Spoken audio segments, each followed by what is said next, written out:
E olha só, Brasil, acaba de sair uma decisão da OEA, Organização dos Estados Americanos, sobre os abusos de ministros da Suprema Corte do Brasil.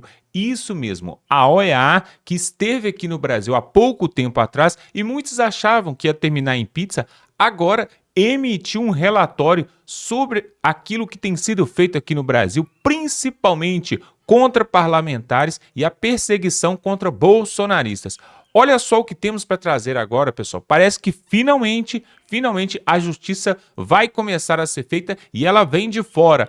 Preste atenção nesse relatório e nessa bomba. Essa notícia, é claro, os ministros ali do STF não gostaram, porque eles se reuniram com a comitiva da OEA e acharam que ia ficar tudo bem, mas não. Confira agora o que vai trazer o advogado e jurista Sandro Gonçalves explicando o que vai acontecer agora. Desta vez não tem jeito, a casa caiu mesmo e nós vamos trazer tudo aqui. Dá um like nesse vídeo, aproveite para se inscrever no canal se você ainda não é inscrito, está perdendo tempo. Olha só aonde eles foram se meter e agora sim, agora parece que a coisa vai andar. Confira.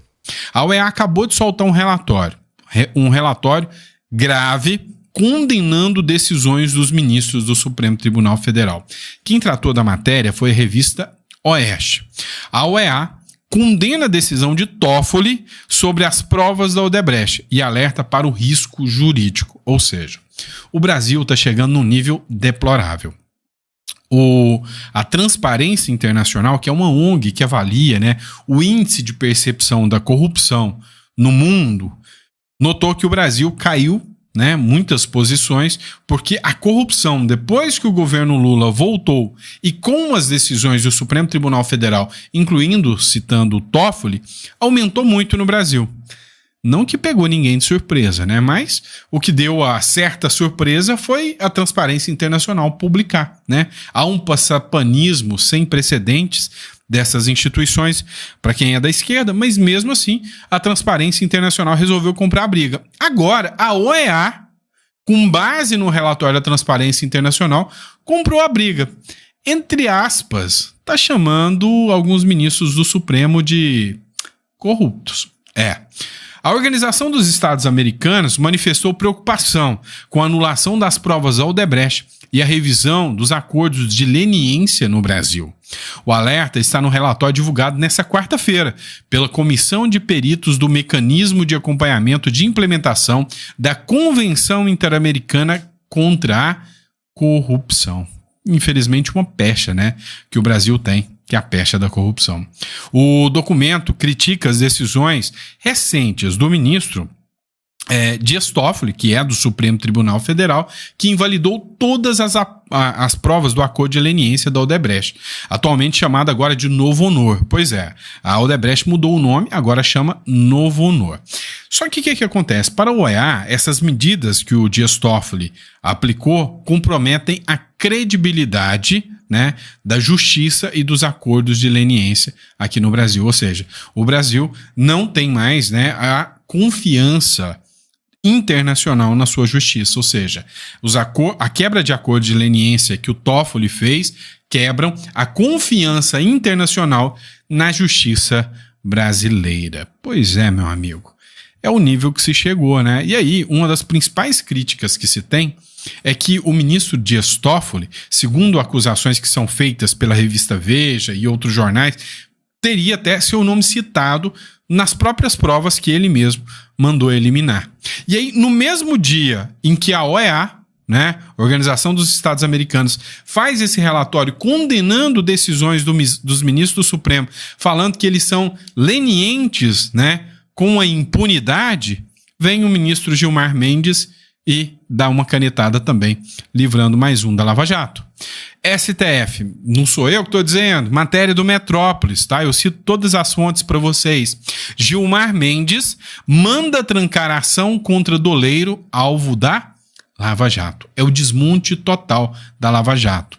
O ministro Gilmar Mendes determinou o trancamento da ação penal contra o doleiro Chaya Mograbi, o nome é esse mesmo, Chaya Mograbi, que foi alvo da Operação Lava Jato, suspeita de ter movimentado 239,7 milhões de dólares. entre 2011 e 2017. O Gilmar Mendes ele determinou que a terceira vara federal do Rio de Janeiro, onde a ação penal foi tramitada, né, onde ela teve protocolada, seja notificada imediatamente sobre o teor da decisão. Na decisão, Gilmar Mendes pediu o trancamento da ação exclusivamente no que trata a Chaia Hemograbe, por, abre aspas, flagrante ausência de justa causa para persecução penal. Vamos lá, é hora da aula de direito. Todo o processo penal, né, eu tenho que ter a justa causa. O que é justa causa? É indício suficiente de autoria e prova da materialidade. O que é a prova da materialidade? O crime é material. O crime existiu? É a prova da materialidade. Não, eu tenho... Vamos falar num exemplo, um assassinato. Eu tenho a prova da materialidade? Tenho o corpo? Tem uma filmagem de um corpo sendo jogado do despenhadeiro? Eu tenho a prova que aquilo se materializou? Tenho. Né? Eu tenho provas da criminalidade, da corrupção. Por exemplo, eu tenho aqui desvio de dinheiro, o dinheiro sumiu. Então eu tenho prova da materialidade. E aí eu preciso de não saber quem é o responsável. Se eu já souber quem é o responsável, já é na sentença final, depois da defesa. Eu tenho que ter indícios suficientes da autoria. Olha, eu tenho indícios suficientes que o réu é ele. Isso se chama justa causa. É o que o Gilmar Mendes falou, que não tem nos casos da Lava Jato. E ainda, adentrando dentro desse caso da OEA, tem um caso a mais.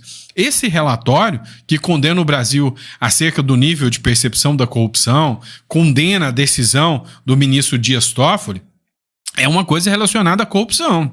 E aí nós temos também aquele caso do Pedro Vaca Vila Real, que veio ao Brasil para averiguar se os ministros do Supremo Tribunal Federal estão violando a liberdade de expressão e violando direitos humanos aqui no Brasil.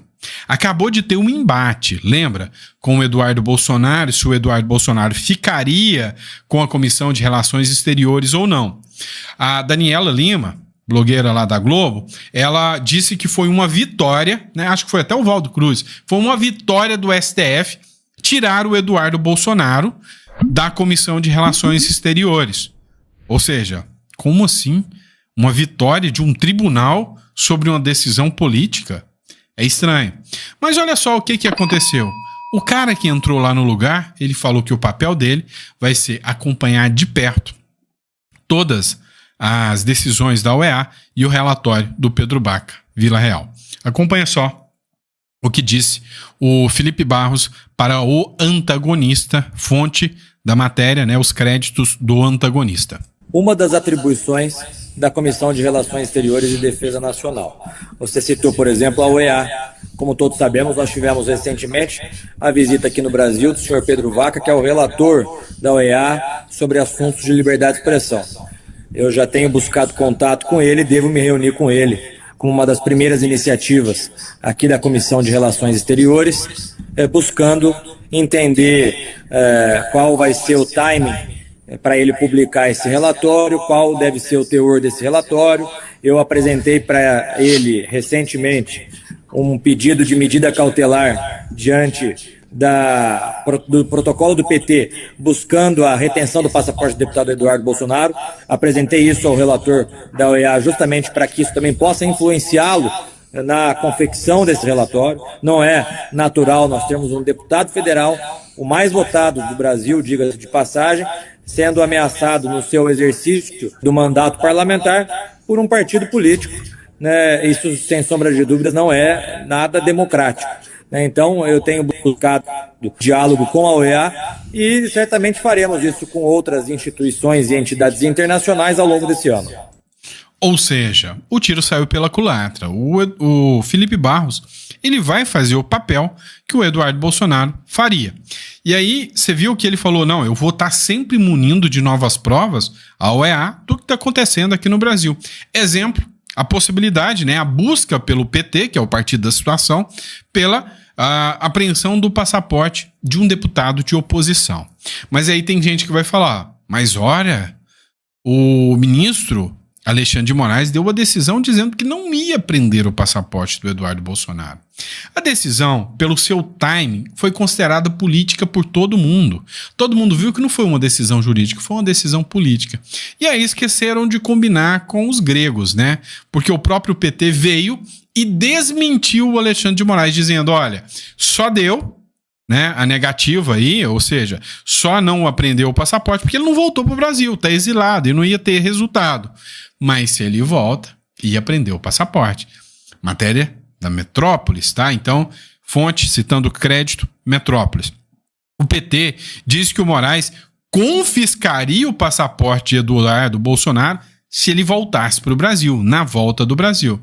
Então, os deputados petistas alegaram que o ministro Alexandre de Moraes tinha a intenção, sim, de confiscar o passaporte de Eduardo Bolsonaro, de acordo com Rogério Correia. Olha só o que ele escreveu. Ó, era óbvio que se ele, Eduardo Bolsonaro, retornasse ao Brasil, Alexandre de Moraes, a nosso pedido, seu e do deputado Lindenberg, confiscaria o passaporte, impedindo de voltar aos Estados Unidos para continuar a sua trama golpista. Ou seja, mostra, né, isso aqui foi uma fala do deputado falando, é claro que o Alexandre de Moraes mudou a rota pela decisão política do Eduardo Bolsonaro. E aí, o que deixa mais grave ainda é que depois dessa situação teve uma festa na casa do ministro Alexandre de Moraes, que contou com os ministros do governo, ministros do STF e os presidentes da Câmara e Senado, todo mundo ali. E resolveram fazer chacota do Eduardo Bolsonaro, chamando ele de frouxo, de bananinha. Foram os nomes dados a Eduardo Bolsonaro no jantar de Alexandre de Moraes. Fonte da matéria, Hora Brasília. Então, assim, não bastasse todo essa trama política, ainda estamos diante, né, de uma atribuição, de uma atitude que não condiz nem um pouco com uma atitude de um ministro do Supremo, que é dar um evento, uma festa, né, e ficar fazendo chacota com a oposição. O Eduardo Bolsonaro reagiu, né, após ser alvo de chacota em jantar com o Moraes, né, no jantar na casa do Moraes. E aí, o Eduardo Bolsonaro citou o Olavo de Carvalho, né, que era o guru, né, da família Bolsonaro, colega filósofo, né, como eu, e citou algumas falas do Olavo de Carvalho. Ele escreveu o seguinte, abre aspas, mais uma vez, o famoso sorrisinho tão falado pelo professor Olavo de Carvalho. Antes, minhas viagens eram motivo de piada. Depois virou crime contra a pátria. E agora, piada novamente. Esses recadinhos não me parecem tão despreocupados assim. Soa mais como uma simulação de tranquilidade. Vamos ver quem ri por último. Disse, né, o Eduardo Bolsonaro. Lembrando que o evento, né, foi dado pelo Alexandre de Moraes em homenagem ao Rodrigo Pacheco. E aí entra no outro ponto, o PL da anistia.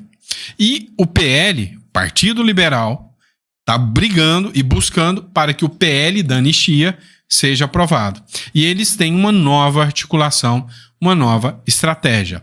O PL ameaça obstruir votações caso a anistia siga travada na Câmara dos Deputados. O líder do Partido Liberal, que é o Sóstenes Cavalcante, que é do PL, ele afirmou que a oposição vai obstruir as votações na Câmara dos Deputados caso a tramitação do projeto do 8 de janeiro não avance. Depois da reunião que teve, ou da festa que teve na casa do Alexandre de Moraes, o Hugo Mota passou um recado bem desanimador, diga-se de passagem, para a ala bolsonarista, para quem defende a anistia, né? Ou seja, mostrou que tem algo de errado ali. Acontece que o PL falou o seguinte, nós vamos obstruir a pauta. O que é obstruir a pauta? Obstruir a pauta é quando um grupo de deputados começam a não ir nas votações importantes que exigem quórum, ou seja, tem uma votação importante, precisa de tantas pessoas. Se todos os deputados daquele partido não forem, as comissões param. Também, os líderes podem apresentar pedidos solicitando, né, urgência a certos projetos. E enquanto esses projetos que têm solicitação de urgência não forem votados, outros projetos não podem ser votados também. Então, o que o PL pretende fazer? Fazer um monte de solicitação de urgência de projetos irrelevantes só para atrapalhar, porque enquanto não votar esses projetos irrelevantes, nada do governo anda. Então, a ideia é obstruir mesmo a atuação. O problema é que o PL sozinho não tem força para isso. Ele vai precisar do apoio, talvez, por exemplo, do PP, que é um partido aliado, né, e poderia abraçar essa pauta junto com o PL, ou o próprio partido do Kassab, agora que o Bolsonaro falou que vai estar apoiando. Mas eu acho pouco provável, porque até o partido do Tarcísio, os republicanos, o presidente do partido falou que não apoia a anistia para agora, então é uma pauta assim, pouco provável, tá? Muito pouco provável que o PL consiga travar a pauta. E aqui, não tô aqui para fazer oba-oba, eu podia falar para vocês, PL tem nova carta na manga. Todo dia tem algum influenciador aí falando, bomba, nova carta na manga, agora vai... Não, eu quero ser sincero com vocês. O PL vai tentar, pode atrapalhar, mas travar a pauta sozinho ele não vai, tá? Então, pode ser mais um truco, né? Um blefe aqui para tentar forçar o Hugo Mota, porque o Hugo Mota não quer esse desgaste agora. Então tudo indica que é mais um blefe para forçar o Hugo Mota, tá? E o Hugo Mota é que tem graves problemas, né? Eu sei que o vídeo tá ficando um pouquinho grave, grande, né? Graves problemas, por quê? Porque acaba de entrar na mira da justiça. E aí a justiça passa a mandar nele. Como funcionava o esquema do empresário que delatou o Hugo Mota? Meu irmão, teve uma decisão que condenou 3 pessoas por desvios de recursos públicos, as chamadas emendas. E aí, um dos empresários que foi delatado falou em alto e bom tom, o Hugo Mota levava 10%. E aí, Metrópolis está fazendo uma série de matérias sobre isso. Inclusive, ele fez uma publicação, isso aqui é do jornal Metrópolis, onde um dos envolvidos que foram condenados citaram o nome do Hugo Mota. Escuta só. Qual o interesse do prefeito de executar ele mesmo a obra? Eu acho que já com o entendimento, Excelência, do acerto feito com o deputado federal Hugo Mota, já que a emenda era do deputado. Certo. Né? O senhor saberia dizer que acerto seria esse? Se o prefeito repassaria algum valor para o deputado? Segundo Nael me confidenciou que seria 10% que o deputado federal tinha cobrado para poder mandar essa emenda para ser executada essa obra. Certo. Essa obra é de valor de 784 mil e alguma coisa, 10% disso dá 78 mil. É isso? Correto. Ele até ficou chateado, Nael, porque disse que era uma obra que estava com preço muito apertado, já que esse recurso vinha por meio da Caixa Econômica. Ele disse, rapaz, eu ajudei tanto esse deputado e ainda ele vinha me cobrar para mim um percentual para mandar um dinheiro para meu município está sofrido. Isso foi o que o prefeito me confidenciou. Ele chateado pela situação. Pois é, vocês acompanham aqui que houve mais uma denúncia e acaba que, por ser um deputado federal, esse processo agora, se aberto pela Procuradoria-Geral da República, vai para a mão do Supremo Tribunal Federal. E aí estamos mais uma vez diante de um deputado, presidente da Câmara dos Deputados, que, se falar demais, é bom ele lembrar que tem um processo lá no Supremo Tribunal Federal que pode mandar ele para de trás das grades. Meu amigo, é o Brasil. Fazer o quê, né?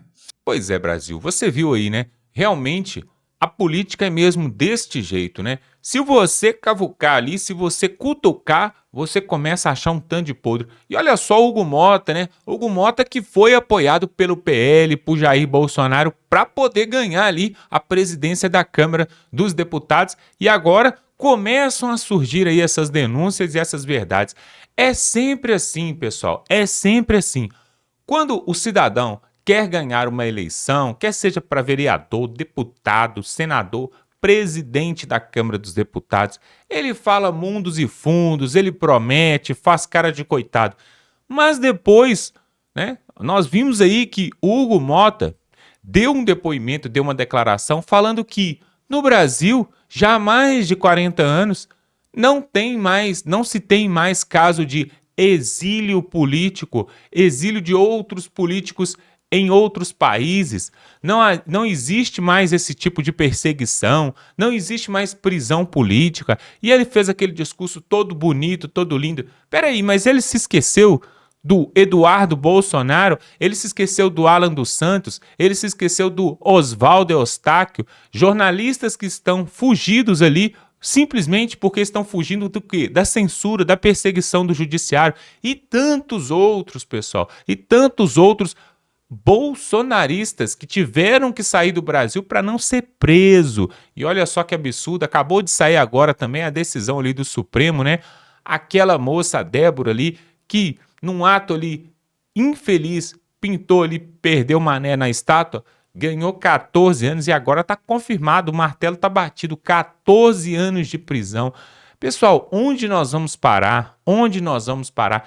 Se você parar para pensar, muitos em Brasília deveriam estar cumprindo pena aí de 20, 30, 40 anos e não cumpriram nenhum ano. Nós temos o Sérgio Cabral, o Eduardo Cunha, nós temos tantos outros. Por exemplo, né, o Lula, que foi condenado e depois descondenado pelos amigos, né, os amigos do rei. E aí fica a pergunta, né, que justiça é essa? E o Hugo Mota foi apoiado por Bolsonaro, agora se volta contra o mesmo e diz que não existe nenhum preso político, nenhum exilado em outro país, fugitivo da censura, da ditadura. Que absurdo, né? É com isso que nós temos que conviver. Agora, está explicado aqui, o Dr. Sandro explicou por que existe esse tipo de coisa. O Hugo Mota, ele tem processo que pode subir ao Supremo Tribunal, que está ali nas primeiras instâncias, que pode subir ao Supremo Tribunal. E aí, meu amigo, quando a pessoa tem um telhado de vidro, quando ela deve no cartório, aí não tem jeito, né? Aí você já sabe, não vai passar a anistia sendo votada ali na Câmara dos Deputados. Pode esquecer também pedido de impeachment, quer seja no Senado ou na Câmara, também não vai passar. Então, pessoal, nós simplesmente estamos na mão de Deus, porque agora só Deus mesmo para livrar esse país. Porque preste atenção, como a primeira turma do Supremo, totalmente comprometida com a esquerda, vai votar Bolsonaro, vai condená-lo e possivelmente ele será preso. E aí, para o ano que vem, o próximo presidente, que aí o Lula vai ficar sem nenhum concorrente à altura dele, com popularidade. Sinceramente, o Tarcísio, pessoal, é um grande profissional ali na área da política, foi um grande ministro, só que para combater ali direto, bater de frente com o Lula, sinceramente não dá. E aí, pessoal, a esquerda está com a faca e o queijo na mão e vão poder indicar mais 3 ministros no próximo mandato a partir de 2017, pessoal. Durma com esse barulho. E aí agora só Deus mesmo para livrar essa situação. Agora, a verdade é que o Donald Trump ainda tem documentos ainda para poder liberar, porque existem investigações correndo lá fora que ainda não foram reveladas. Você se lembra daquelas delações, né? Aquelas investigações ali que o jornalista, o Granion, colocou ali pela Folha de São Paulo? Pois é, ele começou a soltar, disse que tinha mais 6 GB ali de material, de repente, da noite para o dia, ele parou de fazer as suas delações, as suas denúncias. Por que será? Com certeza ele foi calado, com certeza alguém fez um toque-toque lá na porta dele e ele calou de repente. Tem muita coisa para ser revelada nesse país e eu espero que a verdade chegue. Olha só, pessoal, quero te convidar para se inscrever aqui no canal, tem um botão aqui, ó, clica aí, pessoal, se inscreve. Muita gente passa aqui, assiste os nossos vídeos, gostam dos conteúdos porque colocam aqui nos comentários. Inclusive, você pode comentar aqui se você gostou, se não gostou, pode comentar porque aqui, pelo menos aqui, você não vai ser censurado. Pode falar à vontade, é claro, com respeito. E aí, pessoal, você pode se inscrever aqui, dá um like nesse vídeo, pega também o link desse vídeo, manda no grupo do WhatsApp, no grupo da família e vamos continuar lutando aqui pelo nosso país porque desistir não é uma opção. Até a próxima.